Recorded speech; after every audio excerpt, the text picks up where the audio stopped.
नमस्कार. एका विशेष कार्यक्रमात आपलं सगळ्यांचं मनपूर्वक स्वागत. आपण सारे जाणता आहात संभाजी ब्रिगेड जी मराठ्यांची संघटना म्हणून महाराष्ट्राच्या राजकारणात समाजकारणात गेल्या 25 वर्षापासून कार्यरत होती, ती संघटना आता राजकीय पक्ष म्हणून महाराष्ट्राच्या राजकीय व्यासपीठावर उदयाला आलेली आहे. आपण त्या निमित्ताने आज बोलणार आहोत. मराठा सेवा संघाचे संस्थापक संभाजी ब्रिगेड ही जी पूर्ण सामाजिक संघटना आहे त्यांच्या कल्पनेतून आले आणि आता या नवीन राजकीय पक्षाला ज्यांचं तात्विक पाठबळ आहे असे पुरुषोत्तमजी खेडेकर. स्वागत आहे खेडेकरजी आपलं या चर्चेमध्ये. धन्यवाद. जय जाऊ. तुम्ही कधीच टीव्हीला अशी पूर्ण वेळ मुलाखत दिलेली नाहीये, आज पहिल्यांदा तुम्ही आलेला आहात आणि विशेषतः परवा जेव्हा नव्या पक्षाची घोषणा झाली त्यावेळेस सुद्धा तुम्ही कुठे दिसला नाहीत. पण आज सगळ्यांना उत्सुकता आहे या नवीन पक्ष स्थापनेच्या निर्णयाची. ही जी सगळी सुरुवात झाली या मागची कल्पना काय आहे? पहिल्यांदा म्हणजे मला दोन प्रश्न तुम्हाला विचारायचे आहेत की 25 वर्षापूर्वी जी मराठा सेवा संघ आणि त्यानंतर संभाजी ब्रिगेडची स्थापना झाली, तर सामाजिक चळवळीतून एक आक्रमक मराठा तत्वज्ञान समाज मनावर ठसवणारी संघटना आणि आता राजकीय पक्ष, या सगळ्या प्रवासाकडे तुम्ही कसं पाहता? धन्यवाद. जय जाऊ मंडळी आणि विशेषतः महेश, तुमचा IBN लोकमतची सर्व चमू. म्हणजे आभारी एवढ्यासाठी की तुम्ही म्हणाला तसं मी पहिल्यांदा महाराष्ट्र आणि सर्व लोकांच्या समोर सार्वजनिक जीवनात इतरत्र जरी दिसत असलो तरी या माध्यमातून बाहेर जातो आहे. त्याबद्दल आपल्या सर्व चमूचे मी आभार मानतो. विषय असा थोडा एकात एक गुंतलेला आहे, म्हटलं तर थोडासा कॉम्प्लेक्स आहे.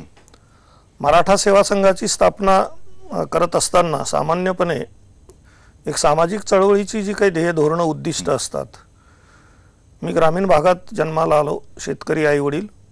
वयाच्या 10व्या-12व्या वर्षापासून म्हणजे आजपासून सुमारे 55 वर्षापूर्वी मी घरातून बाहेर पडलो.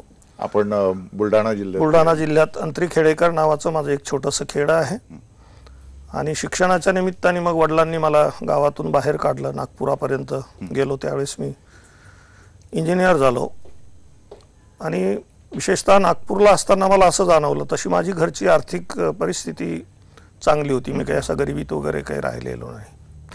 परंतु माझ्या असं लक्षात आलं की बरीचसे मुलं मुली ज्यांच्याकडे शिक्षणाची चांगली गुणवत्ता असूनही केवळ संधी नाही किंवा आर्थिक अडचणी म्हणून किंवा मी ज्या गावातून आलो त्यावेळेस माझ्याही सोबतचे बरेच मुलं मुली कदाचित माझ्यापेक्षाही हुशार असतील, पण ते बाहेर येऊ शकले नाही आणि गावात आता ते जवळपास मजूर म्हणून काम करतायत. आणि मग मला विशेषतः सुरुवातीपासून वाटायचं की आपण काहीतरी केलं पाहिजे इतर लोकांच्यासाठी. घरी आई वडील सांगायचे. त्यातून एक मराठा सेवा संघाची कल्पना सुचली. आम्ही सर्वच जण काही ना काही तसं करत असतो व्यक्तिगत पातळीवर, तर त्याला सार्वजनिक स्वरूप मिळावं ही त्याच्या मागची एक संकल्पना होती.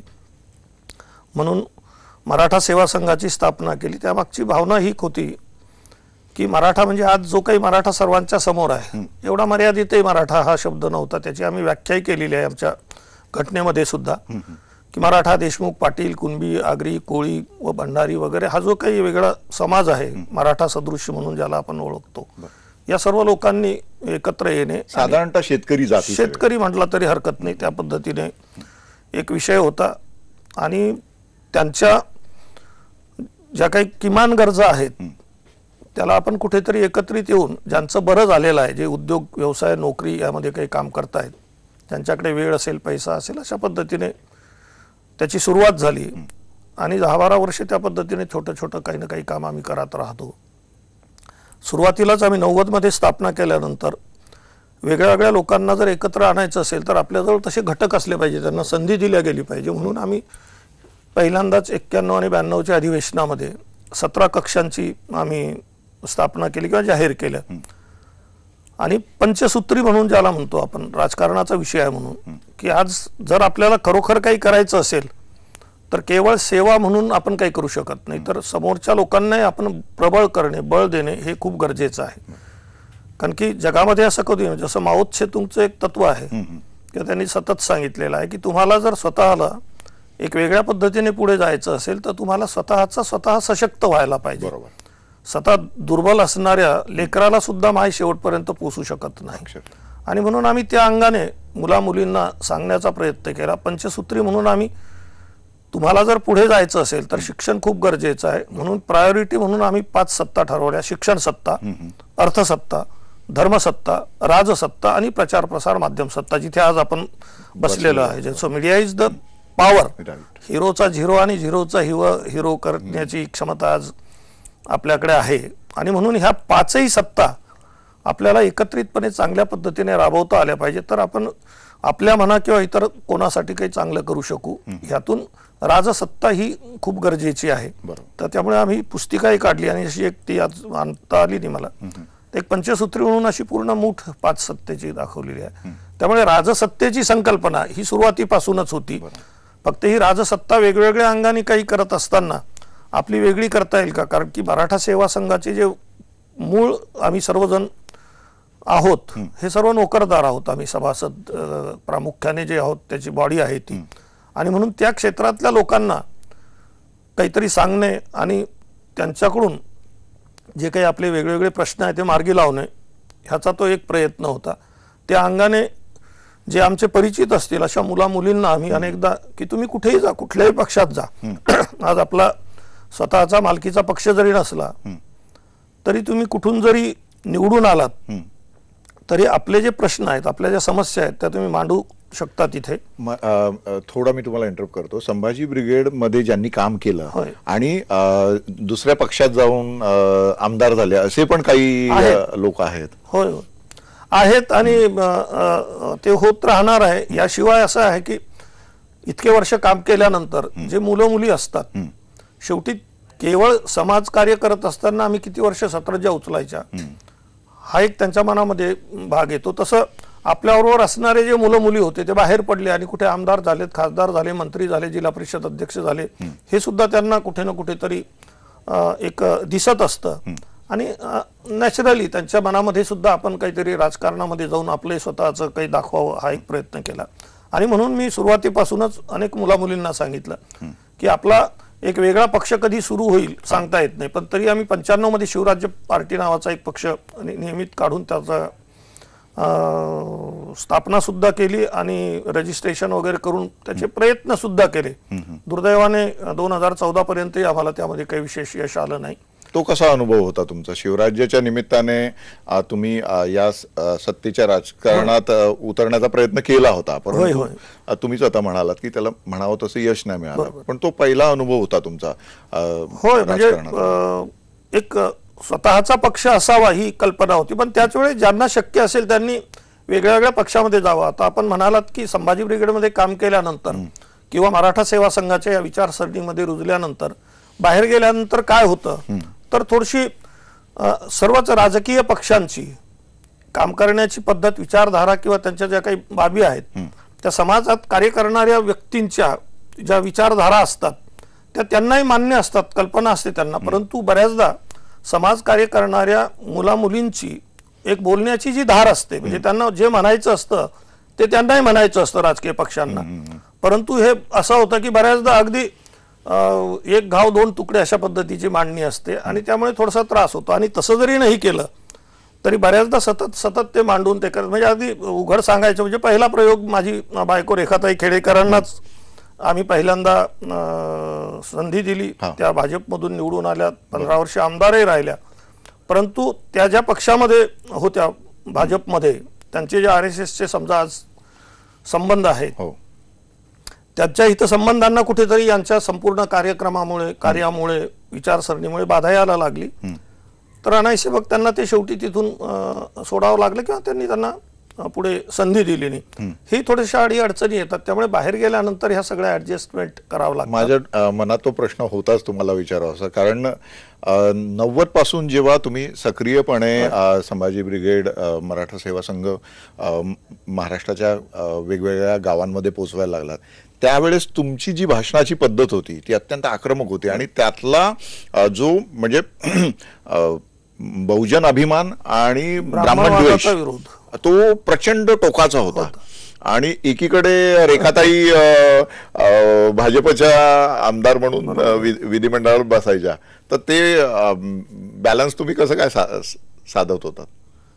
नाही, शेवटी ज्यावेळेस रेखाताई तिकडे गेल्या उभ्या राहिल्या त्यावेळेस त्यांना तशी पूर्ण कल्पना दिलेली होती की जिथे जिथे राजकीय अंगाने कुठेही गरज पडेल, मी उद्या निवडून आल्यानंतर तर 100% आपल्या सोबत आहेत राजकारणाच्या.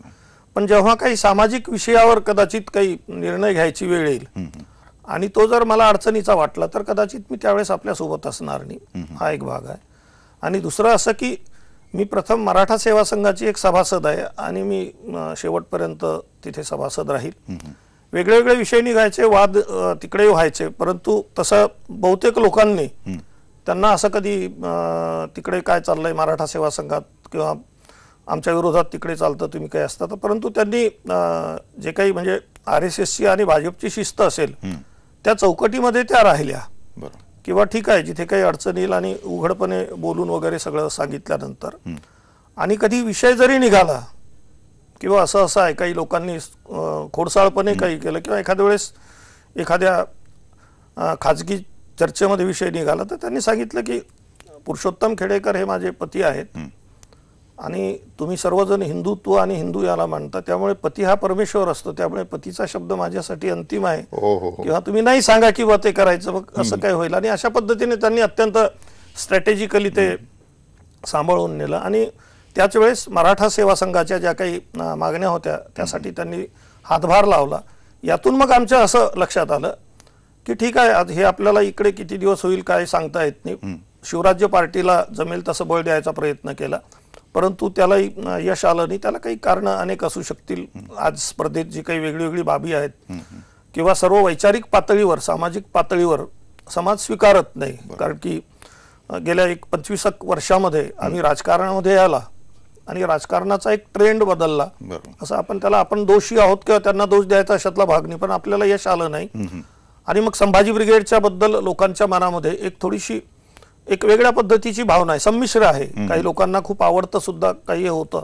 आणि म्हणून 2004चा एक प्रकार झाल्यानंतर तेव्हापासून लोकांचा एक थोडा थोडा आग्रह असायचा की शिवराज्य पार्टीला जर आपल्याला यश मिळत नाही तर आपण संभाजी ब्रिगेडच्या नावाने निवडणुका लढवून काही प्रयत्न करायचा. म्हणजे जो ब्रँड तुमचा समाज मनामध्ये रुजलेला आहे, यशस्वी झालेला आहे, तोच ब्रँड घेऊन राजकारणात उतरायची ही जी संकल्पना आहे. याच्या जोडीला मला एक प्रश्न विचारायचा वाटतो की ज्या पद्धतीने जेम्स लेन प्रकरण महाराष्ट्रात पेटलं आणि त्यातली संभाजी ब्रिगेडची भूमिका, यात सातत्याने असं म्हटलं जात होतं की तुम्ही राष्ट्रवादी काँग्रेसला पूरक भूमिका घेता किंवा राष्ट्रवादी काँग्रेस तुम्हाला पूरक भूमिका घेताना दिसतं. भांडारकर इन्स्टिट्यूटवर हल्ला झाल्यानंतरच्या ज्या प्रतिक्रिया आल्या त्यामुळे तर ही भावना जास्त प्रबळ किंवा त्यावर जास्त चर्चा होताना दिसली. आताच जर स्थिती बघितली तर राष्ट्रवादी काँग्रेसचा जो मूळ पाया होता मराठा समाज, मराठा मतदार, तो हलताना दिसतोय. विशेषतः मराठा मोर्चांच्या एकूण या उद्रेकानंतर. तर त्यामुळे तुम्हाला ती जागा घ्यावीशी वाटते का राष्ट्रवादी काँग्रेसची?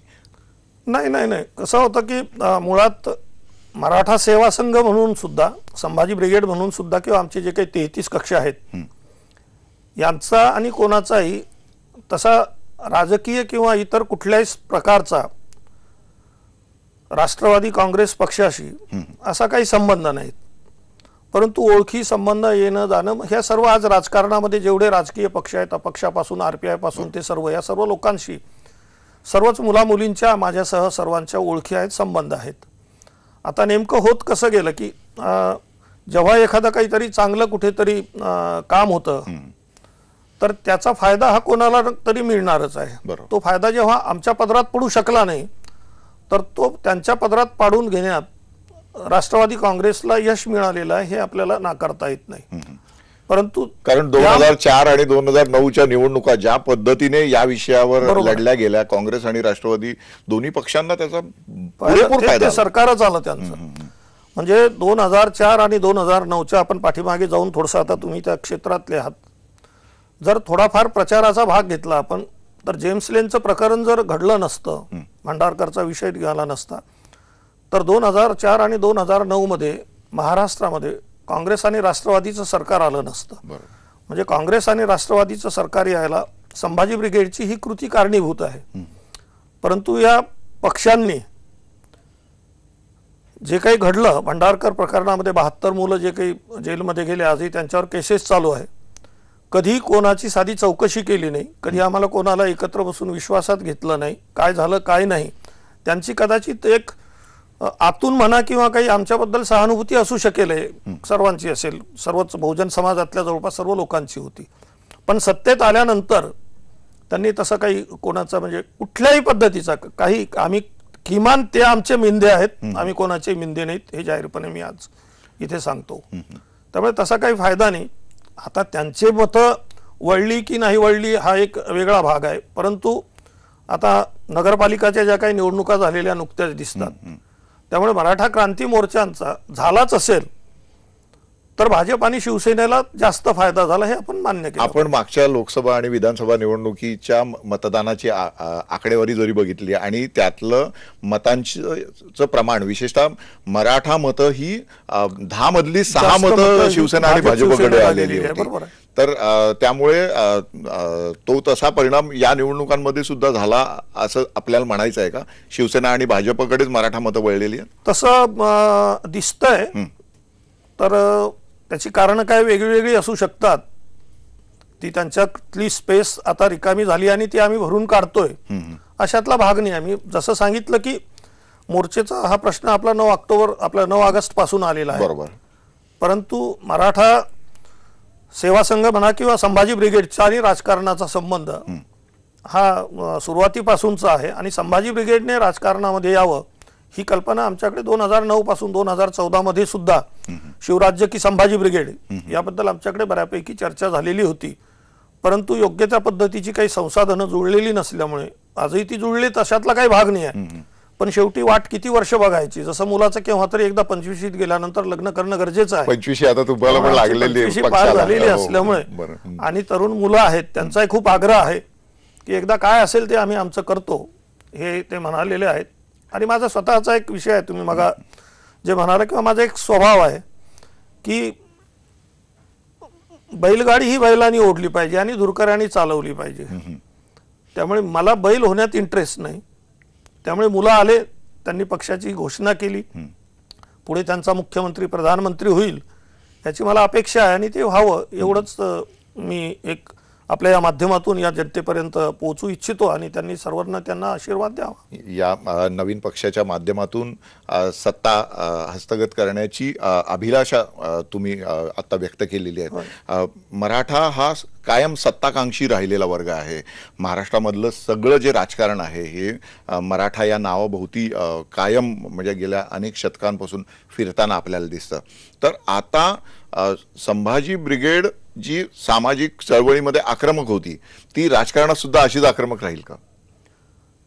कसं असतं की समाजकारणातले सगळेच गणित राजकारणाला लागू होत नाहीत. समाजकारणी सामान्यपणे अशी व्यक्ती असते की त्याला मिळवायचं काही नसतं आणि घालवायचं काहीच नसतं. त्यामुळे अनेकदा समाजकारण करणारी माणसं ही टोकाची भूमिका घेतात. राजकारणामध्ये तसं चालत नाही. राजकारणामध्ये एक समन्वयाची मध्यम भूमिका घ्यायची असते, कारण की तिथे सर्वांच्या अंगाने सर्व लोकांना घेऊन एकत्र आपल्याला पुढे जायचं असतं. दुसरं मराठा म्हणून संभाजी ब्रिगेड किंवा कुठली राजकीय पक्ष देतो. म्हणजे मग मी जसं सांगितलं की आमच्या मुलांना जसं माझ्या बायकोला आपण म्हणाला की भाजपमध्ये वगैरे गेल्यानंतर, तर मी स्वतः या मताचा आहे की सत्ता ही सत्ता असते, ती कधीही अस्पृश्य नसते आणि त्यामुळे मी सत्तेला कधी अस्पृश्य मानत नाही. एक सत्ताभिलाषी किंवा सत्तेची आकांक्षा, सत्तेबद्दलचं आकर्षण हे केवळ मराठा समाजालाच नाही, प्रत्येक मानव जो आहे हा सत्तेचा एक आपल्याकडे यावं अशा पद्धतीची त्याची भावना असते. ती सत्ता कुठली असू शकते. त्यामुळे सत्ताभिलाषी आणि त्यात राजकारण जे आहे, दुर्दैवाने महेश आपल्याकडे काय झालं की वेगवेगळ्या माध्यमातून, त्याच्यामध्ये तुमचा मीडियाचाही बऱ्यापैकी मोठा वाटा आहे, राजकारण हे गलिच्छ असतं, घाणेरडं असतं, अमकं असतं, तमकं असतं म्हणून त्याच्याबद्दल खूप वाईट मतं तयार केलेली आहे. पण मराठा सेवा संघामध्ये आल्यापासून माझं स्वतःचं आणि पहिल्यापासूनचं माझं मत आहे की मानवाला जगण्यासाठी जसा प्राणवायू किंवा रक्ताची गरज असते तशीच कुठल्याही राजकीय समाज व्यवस्थेमध्ये आपल्याला चांगल्या पद्धतीनं कुठे काही घडवायचं असेल तर राजकारणाशिवाय पर्याय नाही. आणि सत्ता त्याचा अविभाज्य घटक आहे. त्याच्यात थोडंसं 1 मिनिट अजून गेला तरी मी सांगतो. जसं किंवा उदाहरणार्थ अगदी ग्रामपंचायत घ्या. मी ज्या गावामध्ये राहतो त्या गावामध्ये माझा जन्मापासून किंवा जन्मापूर्वीपासून ते मृत्यूपर्यंतचा संपूर्ण संबंध हा त्या राजकीय ग्रामपंचायतशी येतो. बरोबर. म्हणजे मग जन्माची नोंद असेल, मृत्यूची नोंद असेल, लग्नाची नोंद असेल, शाळेतली नोंद असेल, आई समजा तिला बाळंत व्हायचं असेल किंवा गर्भवती असेल तर त्यामुळे तुमच्या एरियामध्ये नारी बांधायची की नाही, पाणी पुरवठा करायचे की नाही, इलेक्ट्रिक, त्याच्यामुळे जन्मापूर्वीपासून ते जन्मानंतर जे आमच्याशी जोडलं गेलेलं आहे त्या राजकारणाबद्दल आम्ही तिटकारा कसं करू. आईवडिलांच्या सारखं आहे ते राजकारण. त्यामुळे ते जर आपल्याला हस्तगत करता आलं तर आपल्याला आपल्यासह जी काही इतर लोकांची एक चिंता आहे त्यांच्यासाठी निश्चित काहीतरी करता येईल ही त्याच्या पाठीमागची भावना आहे. डॉक्टर बाबासाहेब आंबेडकरांनी यासाठी सांगितलं होतं आपल्या अनुयायांना की तुम्ही तुमच्या घरी जा आणि तिथे लिहा की तुम्हाला सत्ताधारी जमात बनायचं आहे, राज्यकर्ता व्हायचं आहे. तर तोच मुद्दा आता तुम्ही इथे विस्तृतपणे मांडत असताना मला एक वेगळा प्रश्न त्याच्याशी निगडीत आहे तो विचारायचा वाटला की राजसत्ता जितकी महत्वाची आहे त्याच्या आधी शिक्षण तेवढंच महत्वाचं आहे. महात्मा फुलेंनी आपल्याला शिक्षणाशिवाय काय जातं हे सांगितलेलं आहे. विद्येविना मती जाते, नीती गती, आणि मग वित्त गेल्यामुळे अवघा शूद्र समाज खचला कसा हे ज्योतिबांनी सांगितलेलं होतं. पण आत्ताची परिस्थिती अशी दिसते की प्राथमिक शिक्षण आणि प्राथमिक आरोग्य या 2 गोष्टी सर्वसामान्य माणसाच्या आवाक्याबाहेर चालल्या आहेत. तर त्याविषयी काय तुमचं म्हणणं आहे ना? म्हणून मी सुरुवातीला सांगितलं की पंचसूत्री जी आहे आमची ज्यामध्ये शिक्षण हे 1 क्रमांकावर आहे जरी असलं तरी, आणि राजसत्ता ही 4थ्या क्रमांकावर आहे. पण ह्या 5ही एकमेकाला पूरक आहे. शिक्षणातून राजसत्ता की राजसत्तेतून शिक्षण, ह्या सगळ्या अशा बाबी आहे. त्यामुळे शिक्षणाच्या आज जी काही दुरवस्था झालेली आहे, प्राथमिक शिक्षण असेल किंवा सगळीकडचं असेल, आज मुंबई सारख्या ठिकाणी, मुंबई ओलांडली आपण इकडे ठाण्याच्या बाजूला म्हणा किंवा बोरिवलीच्या वगैरे बाजूला, तर 5 किलोमीटर बाहेर गेल्यानंतर शाळा नाही, आदिवासी शाळा, आदिवासींच्या बद्दलच्या ज्या अत्यंत चुकीच्या संकल्पना आपल्याकडे आहेत की आज सहज मला बोलता, मी PWDला एक्झिक्युटिव्ह इंजिनियर होतो. आमच्याकडे आश्रमशाळा बांधायची जबाबदारी असायची. तर आमच्या आश्रमशाळा खूप राणा जंगलामध्ये जिथे लोक जाऊ शकणार नाही तशा ठिकाणी पत्र्याच्या शाळा वगैरे वगैरे. मी अमरावतीला असताना आश्रमशाळांची कामं माझ्याकडे आली. तर मी अगदी आपण ज्याला घर 5 स्टार चांगल्या सगळीकडे RCC स्लॅब, पंखे बिंखे हे केल्या होत्या. कशा काही निर्णय जे आपण मगाजे म्हणलो दुरवस्था झाली कशी झालेली असते. तर आदिवासी आश्रमशाळेमध्ये कुठेतरी शिकत असताना तोरणमाळ किंवा धुळे जिल्ह्यामध्ये एक मुलगा त्या पंख्याला अडकला आणि मरण पावला. त्याच्यामुळे असा निर्णय घेण्यात आला की आश्रमशाळांमध्ये वीज द्यायची नाही, पंखे द्यायचे नाही, लाईट लावायची नाही. त्यामुळे कुठल्याही पंख्याशिवाय, लाईट शिवाय शाळा असायच्या. मी जेव्हा बांधले त्याला तर एकदम चांगल्या सगळ्या पद्धतीने बांधल्या. आणि माझ्यावर चौकशी वगैरे सुरू झाल्यानंतर तर का तर नाही म्हणे आपल्याकडे असा निर्णय आहे का, कारण तर म्हणे असं असं झालं. समाज कार्यकर्ता काय असतो ते मी सांगतो. आणि मग मी म्हटलं की जर आत्महत्या होतात असं होतं तसं होतं म्हणून हेच नियम लागायचे झाले तर मेडिकल कॉलेजेसमध्ये, इंजिनिअरिंग कॉलेजेसमध्ये मुलं मुली आत्महत्या करतात. त्यामुळे पहिल्यांदा तिथली वीज बंद करा. त्यामुळे ह्या सगळ्या बाबी ज्या एकदा तुम्ही आल्यानंतर त्या अंगाने जाता येतं. शिक्षणाची दुरवस्था होण्यामध्ये कारण आपल्याकडे शिक्षणाचं टप्प्याटप्प्याने हे काही एकदम झालेलं नाही. तर अनेक त्याच्या पाठीमागची भूमिका म्हणजे विशेषतः अलीकडच्या पिढीला आमच्या मराठा सेवा संघाची सुरुवात झाली त्याला जी काही एक पार्श्वभूमी पुन्हा होती की जागतिकीकरणाचा, खाजगीकरणाचा, उदारीकरणाचा जो काही एक मोठा एक काय म्हणू आपण वादळासारखा झंझावात आपल्या सर्वांच्या जीवनामध्ये आला. आणि त्यांनी केवळ वैयक्तिकच नव्हे तर राष्ट्रीय जीवन सुद्धा एक पूर्णपणे असं घुसळून निघालेलं आहे. आणि त्यामुळे काही लोक टिकू शकले, काही लोक टिकू शकले नाही. अशा खाजगीकरणाच्या माध्यमातून ज्याच्याकडे प्रचंड पैसा आहे, बाजारीकरण पुन्हा आलेलं आहे त्याच्यामध्ये. केवळ ते तेवढ्या पुरतं संपले, व्यापारीकरणापुरतं असलं तरी हरकत नाही. परंतु ज्यावेळेस सर्वोच्च न्यायालय सुद्धा असा निर्णय देतं की खाजगी शिक्षण देणाऱ्या संस्थांना अधिकृतपणे योग्य तो त्यावर नफा कमावण्याचा अधिकार आहे, तर मग इथे फुलेंचं नाव घेण्याचं, शाहूंचं नाव घेण्याचं, बाबासाहेब आंबेडकरांचं नाव घेण्याचा आम्ही अधिकार ठेवलाय का? ह्या सगळ्या बाबी आहेत. आणि त्यामुळे हे सगळं जर कुठे कमी करायचं असेल, फी असेल, शिक्षणाचा दर्जा असेल, तिथलं सिलेबस असेल, शिक्षणाचं होणारं ब्राह्मीकरण असेल, या सगळ्या बाबीला कुठे चाप घालायचं असेल तर केवळ सांगून चालत नाही, निवेदनं देऊन चालत नाही, मोर्चे काढून चालत नाही, तर सत्तेत असणं किंवा सत्तेच्या जवळपास असणं गरजेचं आहे. हा त्याच्यामधला एक भाग आहे. आणि म्हणून जर तसं काही झालं तर ही राजसत्ता त्यासाठी आहे की जे नको आहे ते दूर करण्यासाठी राजसत्ता. शिक्षणाच्या याच्यात सातत्याने सत्तेत असलेल्या लोकांचा हस्तक्षेप होतो म्हणून मोठ्या प्रमाणात चर्चा होत असते, त्यावर वादविवाद होत असतात. सरकार बदललं की या गोष्टी सुरू होतात. आता भाजपचं सरकार आल्यानंतर सुद्धा तशा पद्धतीची चर्चा मोठ्या प्रमाणात सुरू आहे आणि मानव संसाधन विकास विभाग जो आहे तो त्यामुळे सतत वादग्रस्त ठरत असतो. तुमचा पक्ष जर सत्तेत आला तर तुम्ही शिक्षणाचं काय कराल? शिक्षणाचं सार्वत्रिकरण आणि सार्वजनिक शिक्षण आणि सर्वांना चालण्यासारखं जे काही आहे, जे विशेषतः सोशल सायन्सेस जे आहेत त्यामध्येच हा वाद होत असतो. काँग्रेस, राष्ट्रवादी, भाजप किंवा शिवसेना यांच्यात कोण कमी जास्त वगैरे म्हणण्याच्या पेक्षा आज भाजपकडे जशी RSS सारखी एक प्रचंड ताकदवान प्रत्येक क्षेत्रामध्ये काम करणारी, संशोधन करणारी आणि शिक्षणाचं ब्राह्मणीकरण जाणीवपूर्वक करणारी व्यवस्था आहे, अशी व्यवस्था थोडेफार कम्युनिस्ट सोडली तर जवळपास कोणाकडे मला वाटतं तशी नाही आहे. त्यामुळे ह्या ज्या काही बाबी होतात कधी कधी केवळ सगळ्यांना सारखं करण्याचं, विशेषतः काँग्रेसच्या सरकारमध्ये बऱ्याचदा आपण पाहिलेलं आहे की जसं भाजप, RSS किंवा शिवसेनेला वाल्यांना वाटतं की छत्रपती शिवाजी महाराज जर आपल्याला पाठ्यपुस्तकामधून शिकवायचे असतील तर ते हिंदू धर्मरक्षक अशा पद्धतीने त्यांचं एक चित्र पुढे आलं पाहिजे आणि मुसलमानांचे एक नंबरचे द्वेष्टे अशा पद्धतीचं त्यांचं चित्र पुढे आलं पाहिजे. अशा पद्धतीने मग त्याला जो काही पूरक असेल असं काही चित्र असेल किंवा काही रंगवायचं आणि त्या पद्धतीने सांगितलं जातं. त्याच वेळेस सेक्युलर ही प्रतिमा आपली जपण्यासाठी अनेकदा मग इतर पक्ष, विशेषतः काँग्रेस सरकारने बऱ्याचदा कधी कधी ज्या सत्य बाबी आहेत त्यालाही थोडंसं काहीतरी असं करण्याचा प्रयत्न केला आणि त्याच्यामुळे वाद निर्माण झालेले आहेत. कोणतेच राजकीय पक्ष याला अपवाद नाही. त्यामुळे हा जो मुद्दा आहे आपण पुढच्या भागामध्ये चर्चेत घेऊया. पुरुषोत्तम खेडेकर यांच्याबरोबर आपली जी चर्चा सुरू आहे नव्या मराठा राजकीय पक्षासंदर्भातची ती अशी चालू राहणार आहे.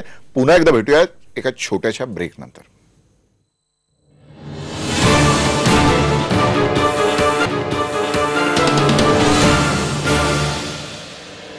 ब्रेक नंतर पुन्हा एकदा आपलं सगळ्यांचं या कार्यक्रमात मनपूर्वक स्वागत. आपण चर्चा करतो आहोत संभाजी ब्रिगेडचे संस्थापक पुरुषोत्तमजी खेडेकर यांच्याशी आणि जाणून घेतो आहोत मराठ्यांचा हा जो नवीन पक्ष महाराष्ट्राच्या राजकारणात उदयाला आलेला आहे त्याची संकल्पना आणि त्याचं भविष्य. खेडेकरजी, आता आपण सगळे मराठा मोर्चे निघाल्यानंतर 9 ऑगस्ट नंतरची जी एक मोठी राजकीय घुसळण महाराष्ट्रात झाली ती पाहिली. त्यानंतर नगरपालिका निवडणुकांचे निकाल सुद्धा पाहिले, त्यावर सुद्धा आपण विश्लेषण केलं. पण आता त्याची जी समन्वय समिती आहे ती समिती वादात अडकलेली आहे. माजी न्यायमूर्ती PB सावंतांनी त्याचा राजीनामा दिलेला आहे आणि त्यांनी सांगितलं की मला विचारात न घेता जे निर्णय झाले ते जाहीर केले आणि त्यावर माझं नाव सुद्धा टाकलेलं आहे. तर हे सगळं काय सुरू झालं आता नव्याने? मुळात महेश, मलाही ही बातमी काल रात्री उशिरा समजलेली आहे. मी काही अजून ती पूर्ण कोणाला भेटून किंवा त्यातली पूर्ण खातरजमा केलेली नाही की काय झालं किंवा काय झालेलं नाही. त्यामुळे त्यात मला वाटतं आता लगेच मला काही सांगणं त्याच्यावर खूप प्रीमॅच्युअर होईल किंवा बोलणं प्रीमॅच्युअर होईल. थोडेसे काही मतभेद असतील काय आहे तर ते त्या समन्वय समितीच्या लोकांशी बसून भेटून त्यातून काही मार्ग काढू असं मला वाटतं सध्या तरी. त्यामुळे मराठा क्रांती मोर्चांच्या माध्यमातून जे काही एक थोडंसं सामाजिक एकत्रीकरण सुरू झालेलं होतं तर तो तशा पद्धतीचं ते चालू राहील, त्याच्यामध्ये पुन्हा काहीतरी मार्ग निघेल, एवढंच यावेळेस फार तर सांगता येईल असं. निश्चितच मराठा यात मला सतत आपण जे म्हणतात की मराठ्यांचा पक्ष, तर लेट मी क्लिअर इट की पक्ष हा कधी जातीचा कुठलाच कोणाचाच नाही आहे, मराठाचा समाजाचा नाही आहे, संपूर्ण भारतीयांचा हा संभाजी ब्रिगेड हा राजकीय पक्ष नवीन जन्मास आलेला आहे आणि भारतीयांनी त्याला आपलं मानावं एवढं मी पुन्हा आपल्या माध्यमातून सर्वांना पुन्हा विनंती करतोय आणि सांगतोय. निश्चितच. पण आता राजकीय पक्ष म्हणून उदयाला आल्यानंतर आता जे मराठा मोर्चे निघत आहेत जिल्ह्यांमधून निघाले आणि आता नागपूर आणि त्यानंतर मुंबईचा सुद्धा नंबर लागणार आहे बहुप्रतीक्षेनंतर. याच्यात जे राजकीय पक्ष होते त्यांना मोर्चामध्ये कायम मागे ठेवण्यात आलं. आता तुम्ही सुद्धा मागे राहणार का? नाही, आता म्हणजे मी स्वतः आता काही राजकारणातला नाही आणि तसा मोर्चातही मी एकाच ठिकाणी आलेलो होतो. मराठा सेवा संघ किंवा आम्ही 33 कक्ष हे कोणी मराठा क्रांती मोर्चाचे आम्ही कोणी आयोजक नाही, संयोजक नाही, चालक नाही किंवा त्याचे काय म्हणू की कल्पकही नाही. तर हे एक सामाजिक निर्माण झालेलं वादळ आहे आणि आपण वेगळं राहू नये, समाजाचे एक घटक आहोत या एका मोठ्या भावनेतनं आम्ही तिथे जे कोणी नेतृत्व सार्वजनिक असेल सामूहिक असेल त्यांच्यासोबत चाललेलो आहोत. पण हे वादळ आहे, पण त्या वादळावर स्वार होण्यासाठी राजकीय पक्ष निर्माण झाला अशी पण मोठ्या प्रमाणात चर्चा आहे. ह्या सगळ्या बाबी होणार आहेत, पण म्हणून मी सुरुवातीला सांगितलं की हे 9 मार्च आपल्या 9 ऑगस्ट पासून सुरू झालेली ही एक मराठा क्रांती मोर्चांची संकल्पना आहे. परंतु राजकारणाचा विषय आम्ही हा जन्मासोबतच घेतलेला 25 वर्षापासून शिवराज्य पार्टीचा जसा विषय घेतला मी, एवढंच नाही तर सिंदखेड राजाला आमच्या शिवधर्म पीठावरून सुद्धा आम्ही अनेकदा याच्या घोषणा केलेल्या आहेत की शिवराज्य पार्टीचा, मराठा सेवा संघाचा किंवा आता संभाजी ब्रिगेडचा कोणीतरी मुख्यमंत्री या शिवधर्म पीठावर येऊन त्याचा शपथविधी इथे व्हावा अशा पद्धतीच्या आम्ही काही यापूर्वी सुद्धा काही घोषणा केलेल्या आहेत. त्यामुळे राजकारणाला आम्हाला वर्ज्य होतं किंवा अशातला काही बिलकुल भाग नाही. आपण शिवधर्म पीठाचा उल्लेख केला, त्या संदर्भातच एक महत्त्वाचा मुद्दा मला विचारावासा वाटतो की शिवधर्म ही संकल्पना तुम्ही मांडली, याच्या आधी स्वातंत्र्यपूर्व काळामध्ये विशेषतः विदर्भ मराठवाड्याच्या भागात तर जास्त करून महात्मा फुलेंनी जो सत्यधर्म सांगितला होता, सत्यशोधक समाज, त्याचा प्रचंड प्रभाव होता लोकांवर, विशेषतः शेतकरी जातींवर त्यांची लग्न, त्यांचे इतर विधी सुद्धा सत्यशोधकी पद्धतीने व्हायचे. बहुजन समाजातले गुरव वगैरे ही मंडळी मोठ्या प्रमाणात फुलेंनी जे विचार मांडले होते ते तिथे अखंड गायले जात होते वेगवेगळ्या ठिकाणी. पण तुम्ही शिवधर्माची जी संकल्पना मांडली त्याच्यामध्ये म्हणजे हडप्पा मोहनजोदडो पासूनचा संबंध तुम्ही आतापर्यंत प्रत्यक्ष जीवनाशी लावण्याचा प्रयत्न केला. तर हे धर्म प्रकरण तुमच्या मनात कसं आला की ही मांडणी करावीची का वाटली? म्हणजे तुम्ही पक्षाची मांडणी नंतर केली, आधी धर्माची मांडणी केली. आणि मला तर असं वाटतं की नजीकच्या काळामध्ये अशा पद्धतीने नव्या धर्माची संकल्पना पूर्ण भारतात अपवादानेच मांडली गेलेली होती. म्हणजे आता नवीन जे धर्म अस्तित्वात आले, रामकृष्ण मिशनचा जो पंथ होता त्याला धर्म म्हणून मान्यता मिळाली, जैन धर्म म्हणून त्या पंथाला एक वेगळी मान्यता मिळालेली आहे. परंतु शिवधर्माची जी संकल्पना आहे ती मांडावीशी तुम्हाला का वाटली?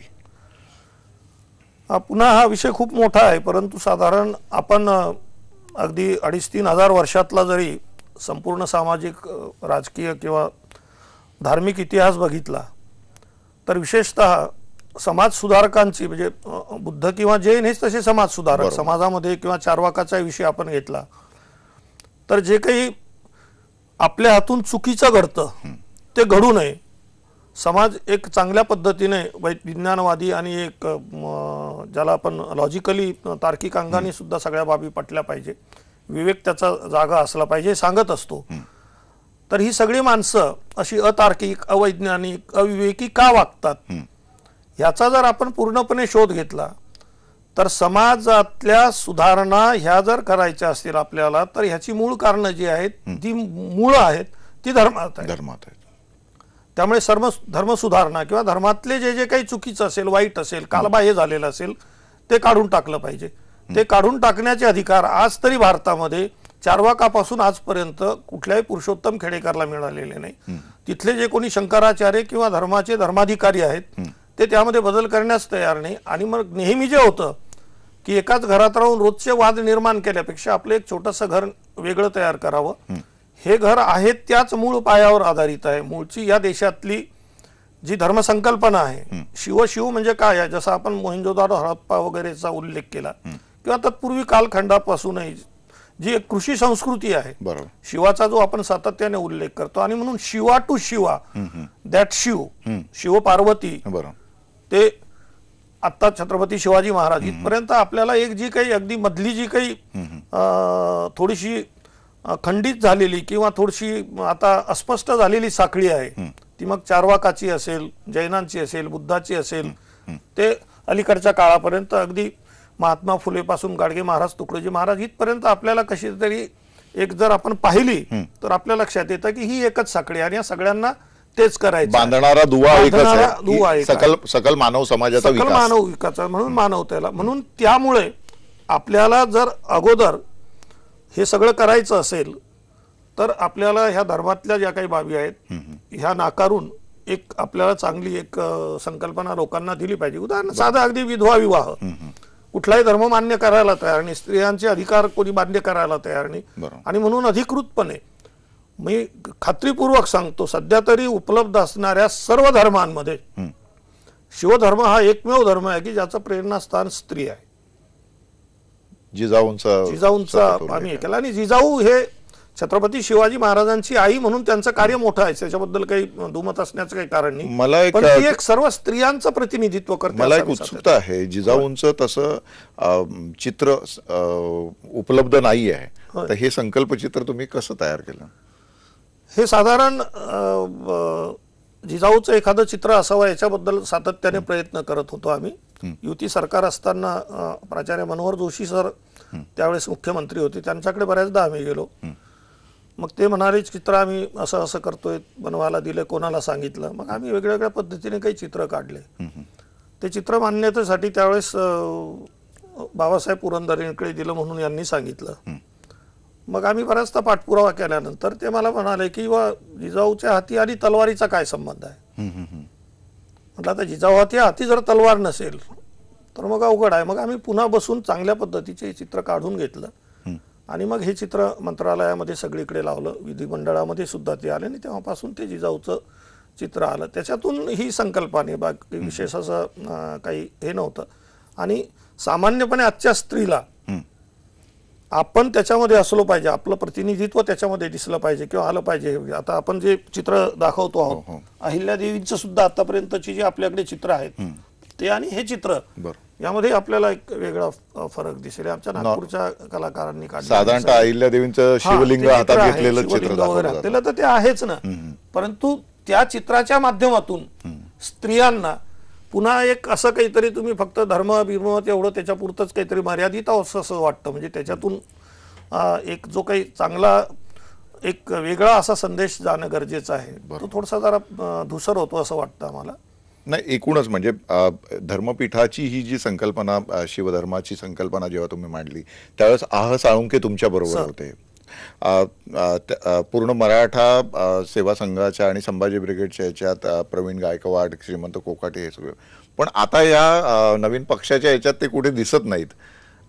हे काय तुमच्या प्रवासातले सोबती मागे पडले किंवा वेगळ्या दिशेने पडले अशातला काय भाग नाही. परंतु काळाच्या ओघामध्ये हे होत असतं की काही नवं येतं, त्यावेळेस जुन्याला कुठेतरी हे होतं. म्हणजे एक साधा नोटांच्या बद्दल सुद्धा एक सिद्धांत आहे, नवीन नोटा जुन्या नोटा ह्या थोड्याशा बाजूला होत असतात. कधी कधी जुन्या नोटांची किंमतही तीच असते, नव्या नोटांनी एवढीच असते. परंतु कधी जुन्या नोटांनाही वाटत असतं की आपण अडगळीत पडलेलो आहे की काय. थोडेसे असे असतात, काही थोडेसे नाही म्हटलं तरी कितीही समज गैरसमज असतात. आणि हे सगळं धरून ठेवण्याची जबाबदारी साधारणपणे जी काही मी पार पाडत होतो, मी जवळपास 15 वर्षापासून टप्प्याटप्प्याने हळूहळू हे काढून घेतलेलं आहे. स्पष्टपणे सांगायचं म्हणजे मराठा सेवा संघ किंवा कुठली बहुजन समाजाची चळवळ ही पुढे न जाण्याचं जर कारण असेल तर त्या व्यक्ती सापेक्ष राहिलेल्या आहेत आणि माझी 100% पूर्ण एक खात्री राहिलेली आहे, माझा प्रयत्न राहिलेला आहे की मराठा सेवा संघाचं तसं होऊ नये, ती एक व्यवस्था तयार झाली पाहिजे. माझ्यानंतर कोर्ट सॉरी हा प्रश्न तिथे पडू नये आणि म्हणून सातत्याने आमच्याकडे निवडणुका नवीन नवीन लोक येतात जातात आणि त्यामुळे थोडंसं पद एकदा सोडायचं म्हटलं की बऱ्याच लोकांना थोडंसं जरा ते अवघड होतं आणि मग ते जास्त बोलायला गेलं की मग ते भावनिक विषय होतो जरा, त्यामुळे मी त्याच्यावर थोडंसं टाळतो. आता तर लोकांचे गैरसमज होतात बऱ्याचदा. पण आता संभाजी ब्रिगेड राजकीय पक्ष झाल्यानंतर अशी पदाची लालसा नसणारे लोक तयार करणं हे मोठं आव्हानाचं काम आहे तुमच्या समोर. नाही, असं पदाची लालसा नसणारी म्हणल्यापेक्षा उलट आता राजकीय पक्ष झाल्यामुळे पदाची लालसा असणाऱ्यांनी यावं हे होतं. कारण की बऱ्याचदा काय होतं की जो एकदा 100% महेश मी सांगतो, जर उद्या या संभाजी ब्रिगेडचे आपल्या सर्वांच्या एका सदिच्छेने म्हणा किंवा काही 150 आमदार निवडून आले ना, तर मग आपोआप ही जी काही थोडीशी फेन्सिंगवरची मंडळी असतात ती इकडे येत असतात. सध्या कसं आहे की त्या बिचाऱ्यांच्याकडे असं काही कुठलं बळ नाही आणि त्यामुळे जोपर्यंत त्यांच्याकडे असं काहीतरी बळ येणार नाही तोपर्यंत हे थोडीशी एक ट्रान्झिट स्टेज आहे, तोपर्यंत ते चालेल. कदाचित येणारही नाही, परंतु हे पुढे जावं लागणार आहे. त्याच्यामुळे थोडंसं ती सत्ता जी आहे, जसं आपण गुळाला मुंगळे चिटकतो म्हणतो, तसं एकदा ते जमलं की पुन्हा एक आजूबाजूचे असलेले ते इकडे तुम्ही. आणि डॉक्टर साळुंके सर आजही आमच्या सोबत आहेत, ते दूरही गेलेले नव्हते. थोडेसे कधी थोडेफार काही इकडे तिकडे त्यांच्या कार्यव्यस्ततेमुळे ते मधून मधून दिसत नाही. तुम्ही संभाजी ब्रिगेडची जी पूर्ण मांडणी केली, त्याच्या आधी मराठा सेवा संघाची जी निर्मिती झाली, याच्यामध्ये सरकारी नोकरीत असलेल्या लोकांना बरोबर घेऊन, म्हणजे जी बहुजन बसपाची जी बामसेफ होती ती संकल्पना काही प्रमाणामध्ये समोर ठेवून तुम्ही ही सगळी सरकारी कर्मचाऱ्यांची जी फळी तयार केलेली होती, त्याच्यातून असं म्हटलं जातं की एक ठेकेदारांचा एक वर्ग सुद्धा तुमच्या बरोबर तयार झाला आणि तो सतत या सगळ्या याच्यात तुमच्या बरोबर असतो आणि ते आर्थिक पाठबळ घेऊन तुम्ही संघटना मोठी करणार का? आता राजकीय पक्ष तसा मोठा होणार का? नाही, महेश, सामान्यपणे काय होतं की मी मगा सांगितलं तसं की मी नोकरीत असताना PWD मध्ये होतो आणि सामान्यपणे कोणाला तरी आर्थिकदृष्ट्या उभं करायचं असेल, काही करायचं असेल तर तुम्ही काय करू शकता म्हणून मी अगदी बसमध्ये जरी मला कोणी ओळखीचे मुलं मुली भेटले का रे कोण करता काय करता, त्यांच्या बसच्या तिकिटाच्या पाठीमागे मी नाव लिहून नेलं आणि ते त्यांना पाठवलेलं आहे. यामध्ये त्यावेळेसचे माझे जे अधिकारी होते, वरिष्ठ अधिकारी, आणि विशेषतः या निमित्ताने मी कृतज्ञतापूर्वक उल्लेख केला पाहिजे की माझे त्यावेळेसचे जे मंत्री होते, माननीय नितीन गडकरी असतील किंवा विजयसिंह मोहिते पाटील असतील, या लोकांनी मला खूप मोकळेपण दिलं, मला पूर्ण अधिकार दिले. त्यातून हे नवीन पिढीतली मुलं उभी राहिली, स्वबळावर स्वकौशल्यावर ते मोठे मोठे झाले आणि मधून मधून त्यांना जर असं वाटत असेल की याच्यातून आपल्याला काही फायदा झाला, थोडाफार इकडे द्यावं, तर ते तसं अजूनही करतायत. अधिकारी खूप अगदी ॲक्टिव्ह असतात, अशातला काही भाग नाही. काही लोक त्यांच्या पद्धतीने जमेल तसं काही ना काही पाठबळ देत असतात. त्यामुळे ह्या सर्वांचा सहभाग हा निश्चित अपेक्षित आहे.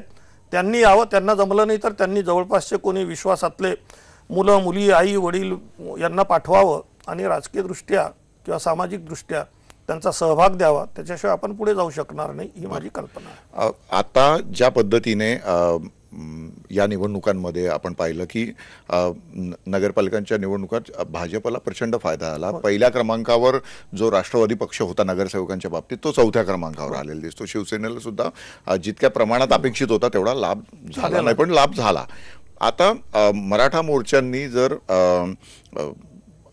राष्ट्रवादीला फटका बसणार असेल किंवा काँग्रेसला फटका बसणार असेल आणि शिवसेना आणि भाजपला लाभ होणार असेल, तर तुमचा नवीन पक्ष आता जो तयार होतोय याची सुद्धा मग परिणती तशीच होणार ना? कारण राष्ट्रवादी आणि काँग्रेसमध्ये जी मराठा मतं आहे ती जर तुम्ही खाल्ली तर याचा फायदा जो होईल हा भाजप आणि शिवसेनेला होताना दिसेल का? तुमची निर्मिती त्यासाठी झालेली आहे का या पक्षाची? नाही नाही नाही नाही, जर तर कसं होतं की केव्हा तरी जेव्हा केव्हाही आपण पहिलं पाऊल टाकू त्यावेळेस त्या त्या काळी कुठला ना कुठला एखादा प्रसंग असता. समजा आम्ही 2004 मध्ये जर हे सुरू केलं असतं तर त्यावेळेस संभाजी ब्रिगेडच्या बद्दलची भांडारकर प्रकरणानंतर जी काही एक वेगळ्या वेगळ्या पद्धतीची मांडणी किंवा त्याच्या विरोधात जे काही मत तयार झालेलं होतं त्यावेळेस जरी आम्ही निवडणुकात उतरलो असतो आणि अशा पद्धतीची चर्चा झाली असती तर मग असं झालं म्हणून तसं करतोय का, अशातला भाग नाही. हे केव्हा ना केव्हा तरी ह्या गोष्टी कराव्या लागतात आणि किती दिवस शेवटी भाड्याच्या घरात राहायचं. केव्हा तरी आपलं स्वतःचं घर बंगला बांधला पाहिजे, ही जी सामान्य माणसाची एक अपेक्षा असते ती राजकारणामध्येही आहे. की बरेच मुलं जे आहेत त्यांनी प्रयत्न करून बघितले की आपल्याला दुसऱ्या पक्षातही नाही, इकडे तिकडे किंवा पाहिजे त्या पद्धतीचं स्थान मिळत नाही, शिवराज्य पार्टीला पाहिजे त्या पद्धतीने पुढे नेता आलं नाही. आणि मग आता लोकांमध्ये थोडीफार संभाजी ब्रिगेडबद्दल एक आपुलकी आहे, आस्था आहे, काय आहे, झालं बरं तर होईल. बाकी ते कोणाच्या विरोधात किंवा कोणाचा अशातला काय भाव होत आपुलकी असता आणि त्याच्या जोडीला दहशत सुद्धा आहे. दहशत म्हणून नाही आहे, आपुलकीच निश्चितपणे चांगल्या पद्धतीची आहे. ज्यांना दहशत आहे ती दहशत कोणाकोणाला असते आपल्याला माहिती आहे की घरात सुद्धा वडिलांची जी आहे ती दहशत नसते तर एक धाक असतो. त्यामुळे चुकीचं करणाऱ्यांना धाक आहे. या पद्धतीने हे सगळं चाललेलं आहे आणि याचा जर काही फायदा होत असेल तर तो घ्यायला मला वाटतं काही अडचणीच नाही. आणि स्पेस ज्यावेळेस आपण कुठली तयार करत असतो त्यावेळेस कोणीतरी बाजूला होतच असतं. घरामध्ये सुद्धा 3चे 4 होतात, त्यावेळेस कुठली तरी जर आपल्याला 2 बेडरूम असतील तर मग कोणाला तरी काही दिवसासाठी असं करावं. त्यामुळे ह्या सगळ्या ज्या बाबी आहेत लिमिटेड स्पेस असल्यामुळे हे असं होतच राहणार आहे. आणि राज्य व्यवस्थेमध्ये दरवेळेस असंच झालेलं आहे. राजेशाही असताना, जमीनदारी असताना किती लोकांना शेवटी जहागीरदारी द्यायच्या, कारण की जमिनी मर्यादित असतात. त्यामुळे कोणाची तरी महेश म्हात्रेची 100 एकर काढायची आणि पुरुषोत्तम खेडेकरला द्यायची आणि त्याला वेगळी जमीनदारी द्यायची. हे पर्याय हे याच्याशिवाय दुसरे निश्चितच एक महाराष्ट्राच्या राजकारणामध्ये जी एक राजकीय स्पेस, एक राजकीय पोकळी निर्माण झालेली आहे ती पोकळी भरून काढण्यासाठी एक नवा पक्ष सिद्ध झालेला आहे संभाजी ब्रिगेड. खेडेकरजी, मी तुमच्या या पुढच्या पक्षाच्या वाटचालीसाठी मी तुम्हाला शुभेच्छा देतो आणि आपण इथे आलात याबद्दल मनपूर्वक धन्यवाद देतो. धन्यवाद. आपल्या अपेक्षा सर्व पूर्ण होत आणि संभाजी ब्रिगेडच्या मुख्यमंत्र्यांकडून आपला एक निश्चितपणे जो काही चांगला संकल्प असेल तो पूर्ण हो. धन्यवाद. त्याबद्दल मी आपले आभारी आहे. धन्यवाद. जय जिजाऊ.